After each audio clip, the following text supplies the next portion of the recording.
Hey, it's Dale. Welcome back to Del Bassett Timbers.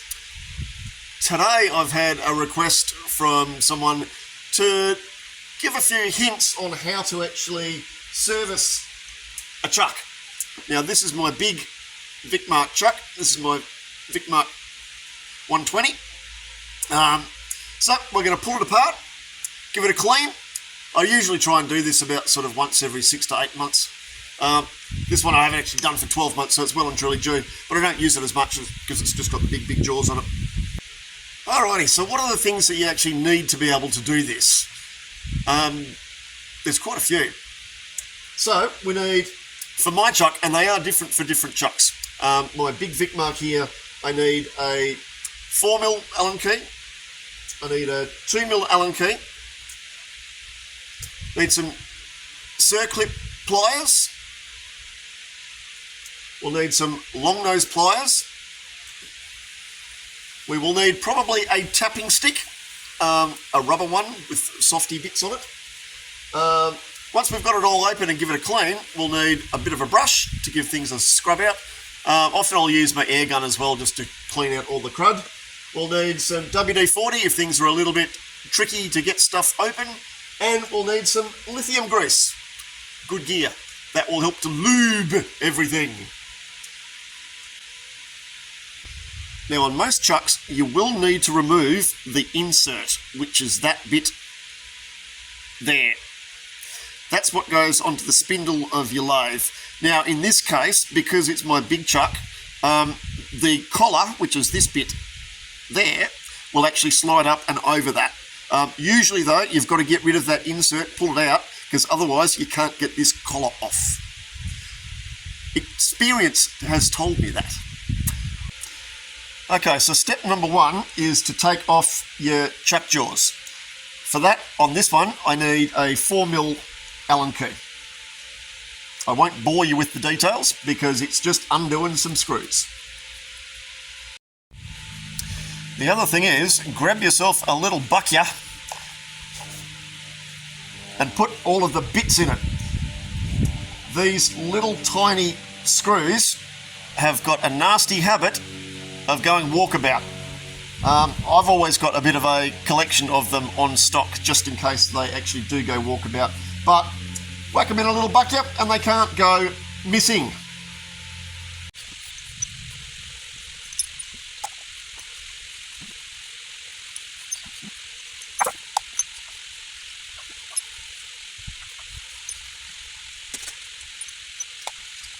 Alright, now look, we can see this is just completely filthy. There's just gunk and sawdust and all sorts of stuff. So we've got the jaws off, so that's the start. Now, each of the jaws has a number. Now we need to make sure that when we put it all back together, can you see the number there? There's a number which will be right next to there somewhere. Can I get the light? There we are. See, that one's got number 3 on it. Yep. So they're all numbered 1, 2, 3, 4. We need to make sure that each of those jaws go back on the correct number on the chuck. Otherwise, it's not going to be balanced. Okay. That's the end of that bit. So next we need our number 2. Now, number 2 is what goes into those 2 little ones there. There we are. We've got to take those out so that then we can actually get this face plate off, the backing plate. Let's do that. Now, do not lose them. If you lose those, your life will become very miserable because they're a little bit of a pain. You've actually got to go and find a proper bolt shop to buy these. Otherwise, you've got to go and get them online because they're M2s and they're a pest to get them the right size. Don't lose them. Put them in the bucket. Okay, so now you can see this now comes loose, okay? So that whole backing plate comes off. Now I'll give that a bit of a clean. Now if ever you're looking at the inside of a chuck, whoops, Oh, waves a bit. This is what it all looks like. See, these are the pinions here that you put your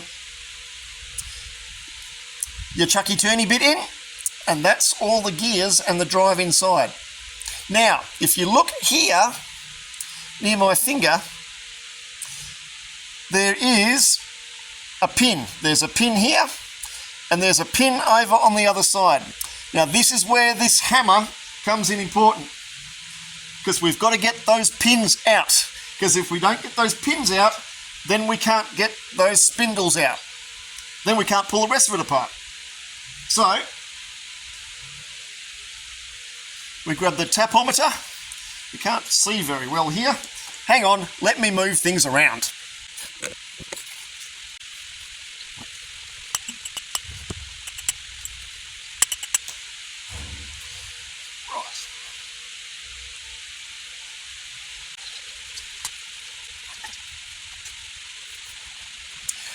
And now we've just got to wait for a few minutes.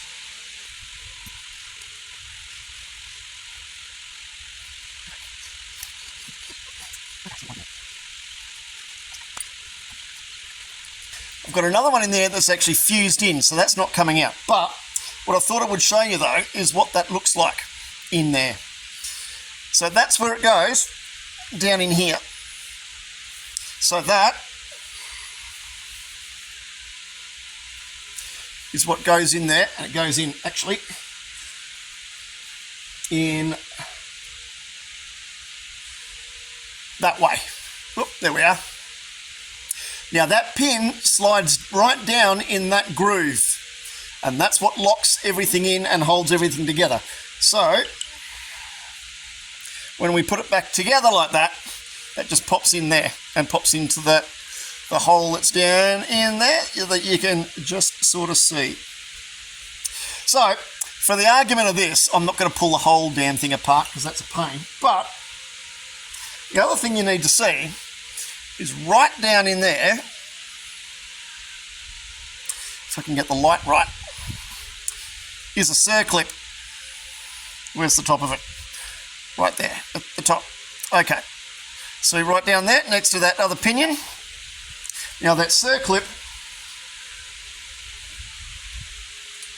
is what we need these for. So these are circlip pliers. Now we get those down in there to take out that circlip.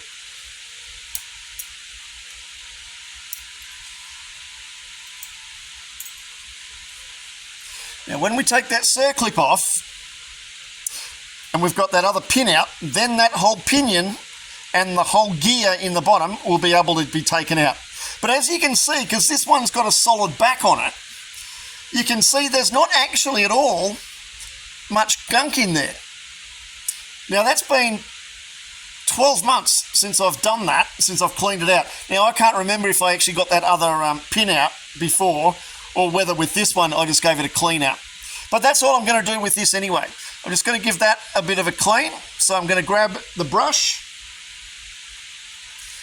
Hang on, let me tilt you back down again. Whoop, there we go.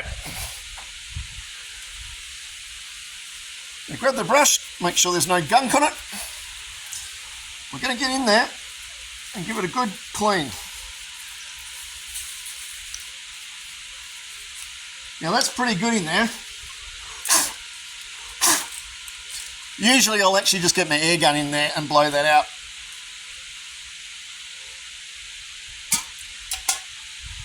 Now the next go that I always do with this is I grab a bit of that gear. Oh, that's probably going to be written back to front on that, isn't it? But that's white lithium grease.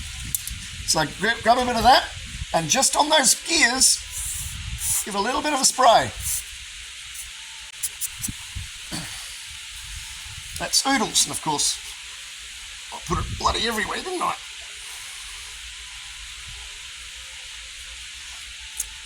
So now the process is just the opposite. So we grab the pinion, pop that back in, line him up, make it fit. Now grab the pin Now what I'll do with this one, I'm going to whack a little bit of penetrating fluid. I'm going to whack that down in that hole. Now that'll make it a lot easier next time when we go to do this again to get everything out, because that did take a little bit of doolalleying. So the pin, which is that, turn him around so you can see, that goes back down in that hole. Now it will take sometimes, oh that's, see that one didn't, that was nice and easy. Now the other thing we'll do was just get the tapometer and just give him a little tiny tap. Nothing more than that, because we don't want to go and drive that back down lower than where it needed to be. Now we've got some goop and stuff on the back of that plate, so we'll give that a bit of a spray. There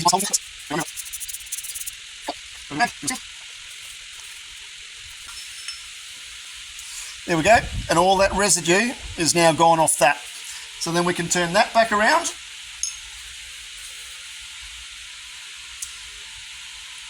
I'll put him back on, and we'll go and find, because we've got our buck here, go and find our bits and bobs and find the correct ones to go and line him up and put him back together.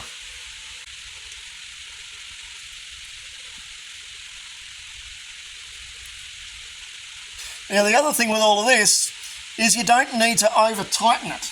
So don't go and, you know, give a whole heap of doolally to it, because otherwise you'll never get the damn thing open again. Just nicely finger tight. Then on the other side we can do the same thing. Grab a little bit of penetrating fluid, give a little bit of a squirt, just where the main bits of the jaws are sitting.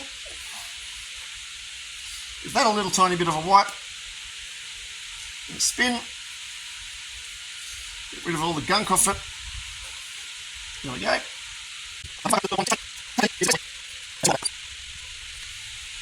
So again, we'll just clean all that gunk out, just so we've got nothing sitting there. If necessary, we could have actually taken the whole jaws off. Now we can do that by, there's a little pin here on number, I think it's number 1. But as you can see on the end of that, there are the numbers. So that's a number 4, that's a number 3,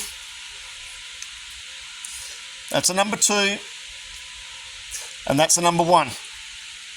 So when we're going and putting our jaws back together, we've got to make sure that those jaws line up again with the chuck.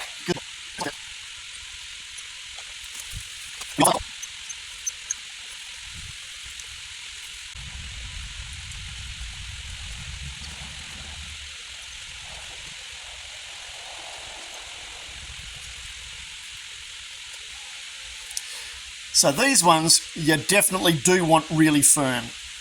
Remember, it's the jaws here that are the things that's actually holding your wood onto the roundy machine. If there's any movement here, that's going to translate to movement of however you've got it connected, whether that's a mortise or a tenon, an innie or an outie, and that's going to create a problem. So make sure all of this is firm. But if we look at that, and we go back to wherever I put it, there it is, stop looking. There we go. Now that's all running really, really nice and true. But that's the basics, apart from one little glitch, about how you actually pull apart and service a chuck. Now it doesn't matter what sort of chuck it is, because it's pretty much the same. Just remember though, that if you've got an open back chuck, and you don't have that plate there, you're going to have a lot more gunk that goes back inside it. Now be really, really careful what lubricant that you use when you do that, because if you put lubricant in the back of that with a back and open end chuck, you're going to end up with all that gunk and sawdust and dirt and whatever else that goes in it that's actually going to stick into the back of the chuck. So it's going to stick into the teeth on the splines, and that will make life pretty yuck. So every now and again, if you've got an open back chuck, just get an air gun or compressed air or something like that and really give it a good blowout. If you've got a lot of humidity, give it a blowout a lot more regularly, because that humidity and that dust will actually start to become a bit of a binding agent and it'll act like a glue in there. And it'll also mean that when you open and close your chuck, it'll feel pretty grippy and feel pretty gritty. So there you go. That's my big one. That's back together. That's right to go back on the lathe. All right, next up. Now, I thought all of that was a bit weird, and it was. And that's a very, very, very good reason. And it's a little bit of a buyer beware issue. Now, I've got 3 of these chucks. This one is a genuine one. I've got 2 genuine Vicmarks, and I've got one that is a bit of a dodgy Chinese one that was a lot cheaper, and I was just seeing what it was like to actually use. Now, when I went to do this video, I didn't even go and look at which one I actually picked up. I just went and grabbed it. Now, this is the original, so look on the back. It's got Australia written on it. It's got Vicmark written on it. You go to the front. Well, and again, it's got Vicmark written on it. It's got Australia written on it. Really interesting when you go to the knockoff one. On the back, look at where all the rust is. That's where a whole heap of stuff has been ground off. Now, I would have a sneaking suspicion that wherever that's got from, they did such an original copy that they actually copied the Vicmark stuff onto it. And they've gone, oh crap, we may have a problem here. And they've ground it off. Now, where they ground also was under that plate. Now, the other thing is, this one's 20 years old. So, this Vicmark. So this still has the original pins in it, like what we took out and what we struggled to take out. The new Vicmark 120s have actually got a little grub screw in there. So you can actually get down into it and actually screw it out if it gets stuck. That's kind of a little indicator that it's either original or genuine or not. Now, I should have just straight away thought of that, and that was really daft on my behalf, because I've been used to always pulling this one apart. And that just takes a tap, you know. But yeah, and that's still got those pins in it. But isn't that interesting? So, even with those little things, the quality in a Chinese knockoff is nowhere near as what the good, great quality of the original item is. Now, is that worth $80 worth of difference or $90 worth of difference in terms of the price of the original one? You know what? In this case, it actually is, because I can't get this damn thing apart. And if I can't get it apart, I can't really service it properly. So in terms of, I've got one here that's 20 years old and should last another 20, 30, 40 years if it's been looked after properly. This one, who knows? Even with this one, it doesn't quite run as true. It's not as beautifully balanced and all of those types of issues as the genuine original Vicmark. So there you go. I thought I might do a little tiny bit of forensics and have a bit of a think about why that happened before with that pin and why I couldn't easily get things apart, which I'd done so easily before. So, in some ways, this has actually turned into quite an interesting and useful video. All right, it's all good. Next time.